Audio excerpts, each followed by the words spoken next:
መነሻቸውን ከጋሸና ከተማ አድርገው በወታደራዊ ኮንቮይ ሬሽን የጫኑ ያገዙ ወታደሮች ወደ ላሊበላ ከተማ እየተጓዙ ባለበት ከባድ የቆረጣ ጥቃት እንደተፈጸመባቸው ተሰማም። ከጥቃቱ ረቂቅነትና ከአጥቂ ፋኖዎች ፍጥነት ጋር ተዳምሮ ያገዙ ኃይል አከርካሪው ተሰብሯልም የተባለው። በዚህ ሽምቅ ውጊያ 38 ያገዙ ወታደሮች ሲደመሱም በወታደራዊ ኮንቮይ ላይ ተጭኖ የነበረው ሬሽንም በቦምብ ተመቶ ዳሽቆ ቀርቷል ሲሉም የመረጃው ምንጮች ከስፍራው አድርሰውናል። በቆይታችን በዝርዝር መረጃውን ታደምጣላችሁ።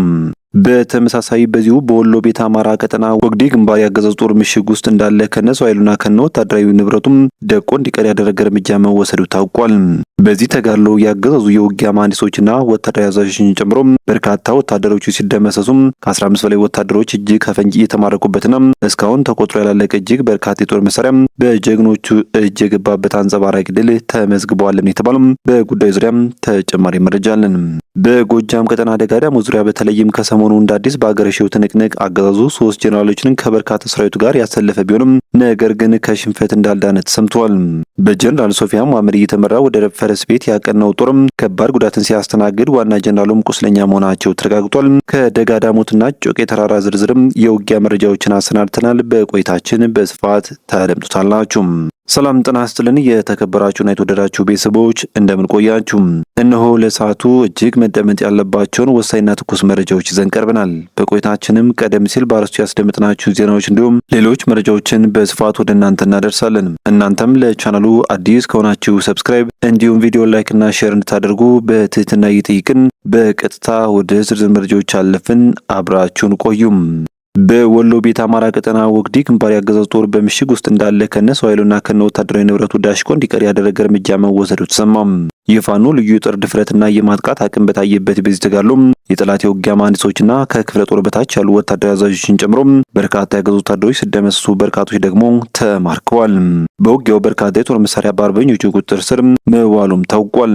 በአማራ ፋኖ ብሔራዊ ንቅናቄ ሚልክዝ 105ኛ ኮር 45ኛ ክፍለ ጦር አርበኞቹ በወግዲ ግንባር በወሰዱት መብረቃዊ እርምጃ በርካታ ያገዙ ወታደሮች እንደምሰው አንጸባራቂ ድል ተቀዳጅቷል። አርበኞቹ ትናንት ሐምሌ 10 ቀን 2018 ዓ.ም ከንጋት ጀምሮ በጠላት ጦር ላይ በወሰዱት እርምጃ ጠላት ከነሰው ኃይሉና ከነ ንብረቱ በምሽግ ውስጥ እንዳለ ዳሽቆ እንዲቀር አድርገውታል ሲሉም የፋኖ ምንጮች ጠቁመዋል። የፋኖ የማጥቃት አቅም ምን ያህል እንዳደገ በጋድ በታየበት በዚህ ተጋድሎ የጠላት ጦር ወደ ፋኖ የተሰነዘረበትን ጥቃት የሚመከትበት ሽርፍራፊ ሰከንዳቶ ሲፍረከረክም ታይቷል። ከክፍለ ጦር በታች ወታደራዊ አዛዦችና የውጊያ መሐንዲሶችን ጨምሮ በርካታ ያገዙ ወታደሮች በተደመሰሱበት በዚህ ተጋድሎ እስካሁን ተቆጥሮ ያላለቀ እጅግ በርካታ የጦር መሳሪያ በአርበኞቹ እጅም ገብቷል። በተጨማሪም ቁስለኞችን ጨምሮ በቁጥር 15 በላይ የሚሆኑ ወታደሮች እጅ ከፈንጅ ተማርከው የዓለም አቀፍ የምርኮኛ አያያዝ ሕግን እንዲሁም አማራዊ ሴትና በዓለም ባከበረ መልኩ እንክብካቤ የተደረገላቸው እንደሚገኝም ታውቋል።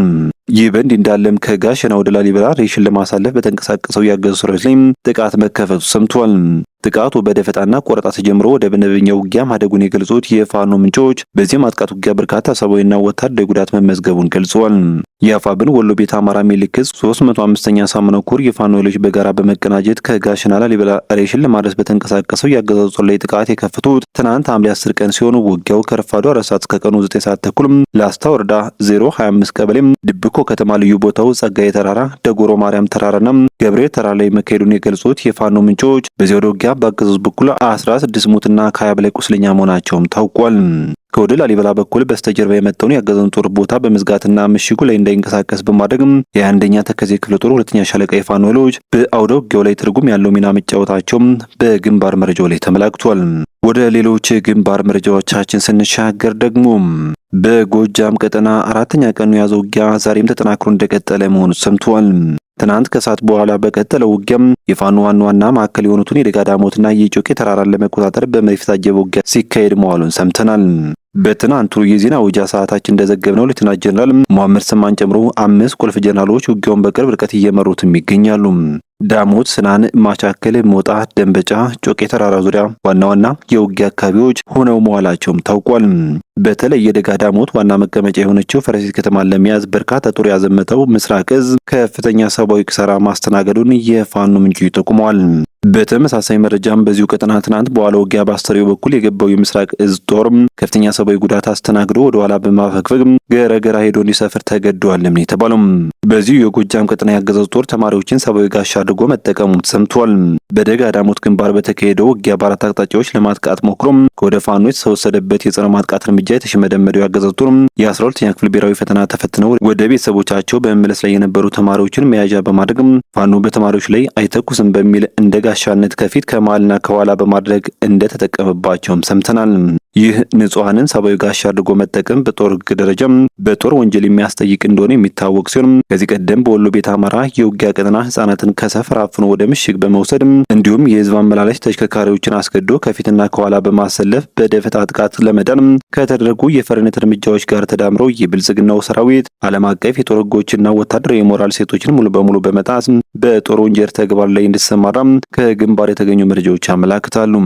የብልጽግናው አገዛዝ በንጹሐን ተማሪዎችና በህፃናት ላይ እየፈጸመ ያለው ድርጊት በጄኔቫ ኮንቬንሽንና በዓለም አቀፍ የሰብአዊ መብቶች ህግጋት ፈጽሞ የተከለከለና በከባድ የጦር ወንጀለኛ የሚያስጠይቅ እንደሆነም የወታደራዊ ጉዳይ ተንታኞች ይናገራሉ። በደጋ ዳሞት ውጊያ በርካታ ያገዙ ኃይል መደምሰሱን የገለጹት የፋኖ ምንጮች ደግሞ ከአገዛዙ በተተኮሰ ቢኤም መሳሪያ የአንድ ቤተሰብ አባላት ንጹሐን ተገድለዋል ብለዋል።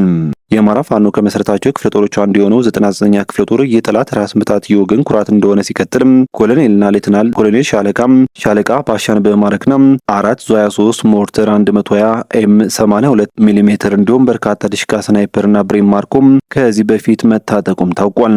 በዚህ ትንቅንቅ እስካሁን ባለው መረጃ 99ኛ ክፍለ ጦር በማቻከል ወረዳ ከ11 በላይ መሳሪያና በርካታ ተኳሽ ሲማድረግ ጠላቶችን ደግሞ ሙትና ቁስለኛ ማድረጉን አስታውቋል።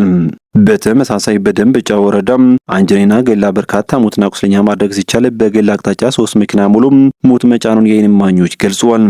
በደጋ ዳሞት ወረዳ በቋሪት ገነት አቦ ብራዳማ እንዲሁም በቢቡኝ የተንቀሳቀሰውን ኃይል ባለበት በመቅጣት በርካታ ሙትና ቁስለኛ ማድረግም ተችሏል። በዚያው ውጊያ የብልጽግናው ኃይል የተጠቀመው የመሳሪያ አይነትና ብዛት እንደሚከተለው ቀርቧል። በደንበጫ በኩል 2 ብረት ለበስ 1 መድፍ 1 ቢኤም 5 ዲሽቃ በርካታ ብሬና ስናይፐር እንዲሁም በማቻከል ደግሞ 1 ብረት ለበስ 1 መድፍ 1 ቢኤም 5 ዲሽቃ በርካታ ብሬና ስናይፐር በደጋ ዳሞቱ ግንባር 2 ብረት ለበስ 1 ቢኤም 11 ዲሽቃ ከበርካታ ብሬና ስናይፐር ጋር መጠቀሙ ይፋ ሆኗል። በቀጠናው በብልጽግናው ቡድን በተተኮሰ ቢኤም ደጋ ዳሞት ወረዳ ሐሙስ ገበያ ታዳጊ ከተማ በሚገኙ አንድ ቤት ላይ አርፎ 5 ንጹሃን የቤተሰብ አባላት በግፍ መገደላቸውንም ምንጮቹ ጠቁመዋል። ይህ በእንዲህ እንዳለም በእነማይ ወረዳ አንዲት የ3 ልጆች እናት ባገዙ ወታደሮች በአሰቃቂ ሁኔታ መረሸኗን ምንጮች ገለጹ። በጎጃም ቀጠና በእነማይና በሸበል በረንታ ወረዳዎች ከጀግናው ፋኖ ጋር ተዋግቶ ማሸነፍ ያቃተውና የከሸፈው ያገዛዙ የብልጽግና ሰራዊት የበቀል በትሩን ወደ ንጹሃን ዜጎች በማዞር በእነማይ ወረዳ የትመን ንዑስ ከተማ አነስተኛ ቁርስ ቤት ከፍታ በመነገድ 3 ህጻናት ልጆቿን የምታሳድገው ወይዘሮ ባንቹ አስቻለውን በአሰቃቂ ሁኔታ መረሸኑ የተሰማ ሲሆን ሰራዊቱ በቢቸና የዱሃ መርገጭ የትመንና በማህበረ ብርሃን ቀበሌዎች ከፍተኛ ዝርፊያና እገታ እየፈጸመ የአርሶ አደሮችን የመኖሪያ ቤትና የሱቅ ቆርቆሮዎች ሳይቀር እየነቀለ ንጹሃንን ሜዳ ላይ እየበተነ እንደሚገኝም ተጠቁሟል። የብልጽግናው አገዛዝ እድሜውን ለማራዘም የሚጠቀምበትና ህዝብ ጠልነቱን በተግባር እያሳየ የሚገኘው የወረዳው ብልጽግና ቡድን በንጹሃን ዜጎች ላይ የሚፈጸመውን አሰቃቂ ግድያ አባብሶ ቀጥሎበታል።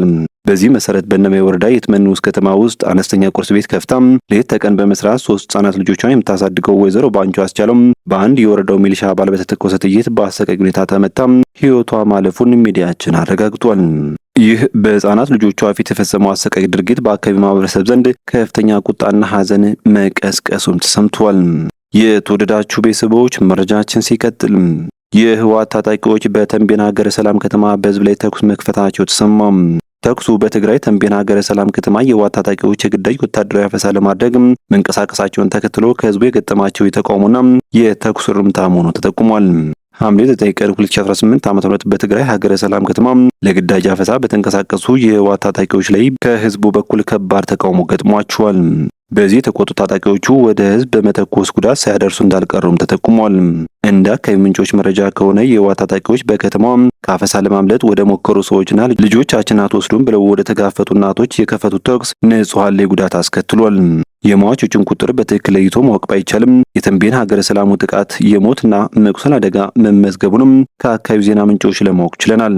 የህወሓት የግዳጅ ወታደራዊ አፈሳ ጠንካራ ተቃውሞ ከገጠመው አካባቢ አንዱና ዋነኛው ተንቤን ሲሆን ባለፈው ሳምንት ተመሳሳይ የህዝብ ተቃውሞ በመቀሌ ከተማ መታየቱም ይታወሳል። የተንቤኑን የተለየ ያደረገው በተኩስ እርምታ የታጀበ መሆኑ ሲሆን የንጹሃን ጉዳት መመዝገቡም ታውቋል። የተወደዳችሁ ቤተሰቦች ለሰዓቱ የነበሩን መረጃዎች እነኝን ይመስሉ ነበር። በቀጣይ በሌሎች ዜናዎች እንዲሁም ጥቆማዎች እስከምንገናኝ በያላችሁበት በሰላም ቆዩኝ።